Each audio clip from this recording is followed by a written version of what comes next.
अभी क्या पढ़ना है अब इस क्लास में? किडनी के बारे में, यानी ब्रीक के बारे में। किसके बारे में? किडनी यानी ब्रीक। ब्रीक हिंदी वर्ड है, इंग्लिश किडनी वर्ड है। अब देखना है कि यह मनुष्य का प्रमुख उत्सर्जित अंग है। मनुष्य का सबसे प्रमुख उत्सर्जित अंग कौन सी होता है? किडनी यानी कि ब्रीक। अब देखो इसे हिंदी में ब्रीक कहते हैं। हिंदी में क्या कहते हैं? ब्रीक। और उर्दू में गुर्दा कहते हैं। उर्दू में क्या कहते हैं? गुर्दा। हिंदी में ब्रीक, उर्दू में गुर्दा, और अंग्रेजी में किडनी, और लैटिन में रेनाल कहा जाता है। ठीक है, अब इसका देखो नाम कैसा कैसा नाम है। उर्दू में गुर्दा बोलते हैं, अंग्रेजी में किडनी बोलते हैं, लैटिन में रेनाल बोलते हैं, और हिंदी में ब्रीक बोलते हैं। कोई दिक्कत किसी को? नहीं दिक्कत है ना। सबसे अच्छा क्या है? ब्रीक। ठीक है, अब उसमें लगा दो शुगर। ठीक है, अब देखना है ब्रीक का अध्ययन नेफ्रोलॉजी। कौन सा? नेफ्रोलॉजी कहलाता है। पूछे जाएगा कि ब्रीक का अध्ययन किस में होता है, तो नेफ्रोलॉजी में। किस में होता है? नेफ्रोलॉजी में होता है। ब्रीक का अध्ययन किस में होता है? हाँ, नेफ्रोलॉजी। अब देखना इसका आकार सेम के बीज या राजमे के समान होता है। ठीक है, इसका जो आकार होता है सेम का बीज के जिस तरह होता है, या फिर राजमे के समान जैसा होता है। अब देखना मानव में ब्रीक की संख्या 2 या 1 जोड़ी है ना। मानव में ब्रीक की संख्या कितने होते हैं? 2 या 1 जोड़ी होता है। ठीक है, इसका भार यानी कि वजन, इसका वजन 140 ग्राम होता है। कितना होता है? 140 ग्राम। ब्रीक का वजन कितना होता है? 140 ग्राम। यहाँ तक किसी को प्रॉब्लम है? नहीं है ना? Problem? No problem. Oh my god. चलो आगे देखना है। ठीक है, नाम से पहले समझो, बेहतरीन है ना। आराम से समझने का तरीका समझो पहले तुम। अलबला इंडियन बोलते रहती है। चलो देखो, ये कह रहा है या जो होता है, क्या ये होता है? ब्रीक। ठीक है, ब्रीक जो होता है ना वो पेरिटोनियम झिल्ली से घिरा होता है। कौन सा झिल्ली से घिरा होता है? पेरिटोनियम। पूछा जाएगा कि ब्रीक कौन सा झिल्ली से घिरा होता है, तो पेरिटोनियम झिल्ली से घिरा होता है। कौन? ब्रीक। कौन होता है? ब्रीक। अब देखना ब्रीक की रचनात्मक और क्रियात्मक इकाई नेफ्रॉन है।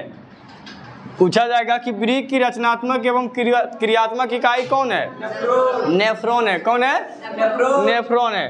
ब्रीक करीब 10 सेमी लंबा, 5 से 6 सेमी चौड़ा तथा 2.5 से लेके 4 सेमी मोटा होता है। क्या?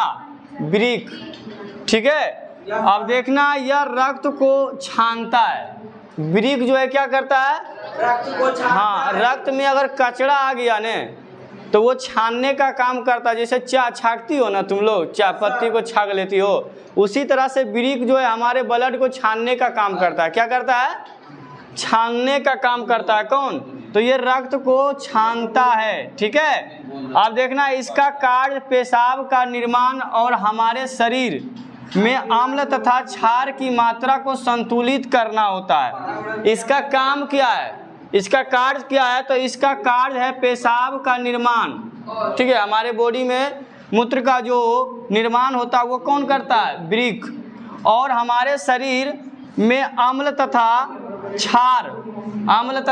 क्षार पढ़ा चुके हैं, इसीलिए तुमको याद नहीं होता है। कल आज सुबह भी बोले थे ना, सुबह कौन सी कर रहा था? सुबह कौन सी करते हैं? नाचते थोड़ी है, पूछबे करते हैं। कहाँ बताता है? अभी पिटिया नोच रहा है। हम डांस करते हैं, हम डांस करवाई वो करते हैं, पता है कि नहीं? है ना? सुबह डांस कर रही थी कि नहीं? तुम कर रही थी ना वो डांस? हाँ, चलो देखो, अम्ल तथा क्षार की मात्रा को संतुलित करना होता है। ठीक है, ये ब्रीक का इतना। यहाँ तक किसी को दिक्कत है तो बोलो। नहीं दिक्कत है ना? नहीं सर। फिर सुबह डांस होगा, टेंशन नहीं लो। डांस सुबह वाला क्लास में बहुत बढ़िया होता है। अभी चल रहा है ना? हाँ। चलो ध्यान से समझो इधर। है लड़की, इधर देखो, किधर देखना है? फोकस करो कैमरा पर। हाँ आपका जेबी में कुछ है? हाँ ये, अरे देखो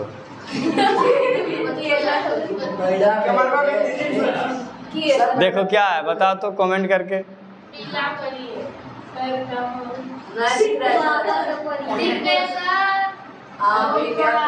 क्या है कमेंट करके बताओ। दो चलो है देखो इधर समझना है। ब्रिक में बता रहे हैं कि ये जहर की मात्रा को निष्क्रिय करता है। कौन? ब्रिक जहर की मात्रा को क्या करता है?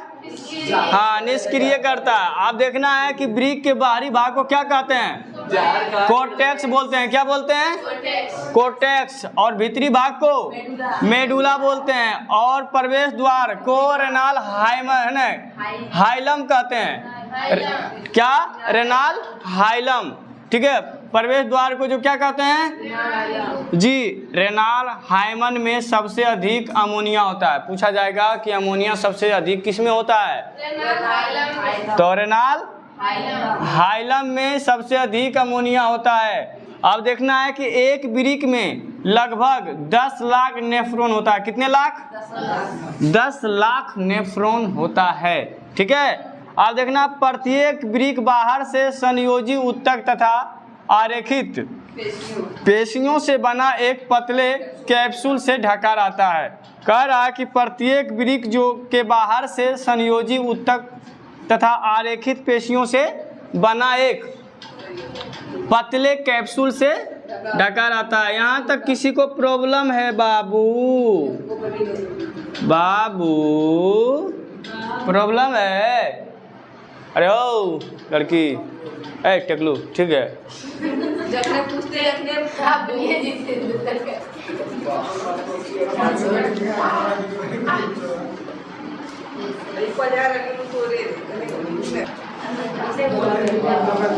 चलो देखो समझो इधर है लड़का, रह बैठ जाओ। चलो देखो इधर कह रहा कि प्रत्येक ब्रिक में सूक्ष्म लंबी कुंडली नलिकाएं पाई जाती है जो नेफ्रॉन या ब्रिक नलिकाएं कहलाती है। ठीक है, अरे कहा लकर बकर करते रहते हैं। प्रत्येक ब्रिक में सूक्ष्म लंबी कुंडली नलिकाएं पाई जाती है जो नेफ्रॉन या ब्रिक नलिका कहलाती है। ठीक है, आप समझना है कि कृत्रिम ब्रिक या डायलिसिस मशीन से आप क्या समझते हैं? ठीक है, ये कह रहा है कि कृत्रिम ब्रिक होता है जो कि मनुष्य के द्वारा बनाया गया ब्रिक है। ठीक है, उसी को हम बोलते हैं डायलिसिस भी बोलते हैं, डायलिसिस मशीन बोलते हैं। इसको चिंती हो? चिंती हो कि नहीं? इसके लगने के बाद जो है ना कर्मा बढ़िया से हो जाता है। कर्मा करने वाले पवित्र हो जाते हैं इससे। कर्मा आ रहा है ना? पवित्रम करना है तो बोलो। जब समझा रहे हैं तो समझा करो। ठीक है, चलो आगे देखना है। तो कृत्रिम ब्रिक या डायलिसिस मशीन से आप क्या समझते हैं उसके बारे में समझ लेना।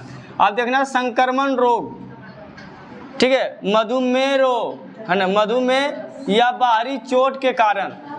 ठीक है, संक्रमण रोग या मधुमेह रोग या बाहरी चोट के कारण जो है जब मनुष्य का ब्रिक कार्य नहीं करता है। क्या करता है? जब काम करना बंद कर देता है। जब ये ब्रिक काम करना बंद कर देता है तो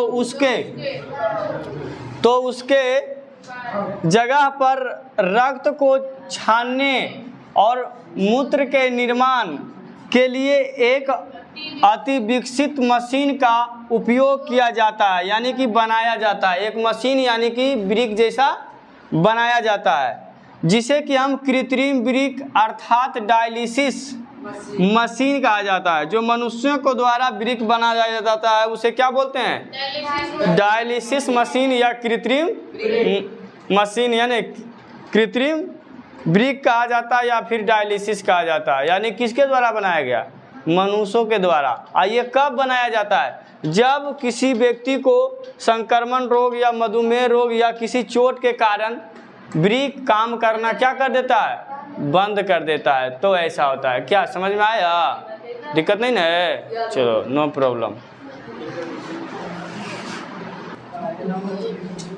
चलो ध्यान से समझो, हीमोडायलिसिस किसे कहते हैं, क्या समझना है, हीमोडायलिसिस किसे कहते हैं, ठीक है। तो समझना है कि हीमोडायलिसिस HG हो जाएगा ना रे, HD भी हो जाएगा, क्वालिटी भी इसका बढ़िया आ जाएगा। अब देखा हीमोडायलिसिस किसे कहते हैं, ठीक है। तो एक अति विकसित मशीन जिसे कि हम डायलिसिस मशीन कहते हैं, और इसके द्वारा यानी कि के द्वारा यानी इसके द्वारा रक्त को शुद्धिकरण करने की प्रक्रिया को हीमोडायलिसिस कहते हैं। क्या कहते हैं, हीमोडायलिसिस कहते हैं। अरे लड़की का बदमाशी, ये अभी बहुत बोल रही थी, कौन सी बोल रही थी तुम, ये बकलोल है। बकलोल देखते हैं सर, हम देखते हैं, बहुत अच्छा लग रहा है, कि लगे चाहिए,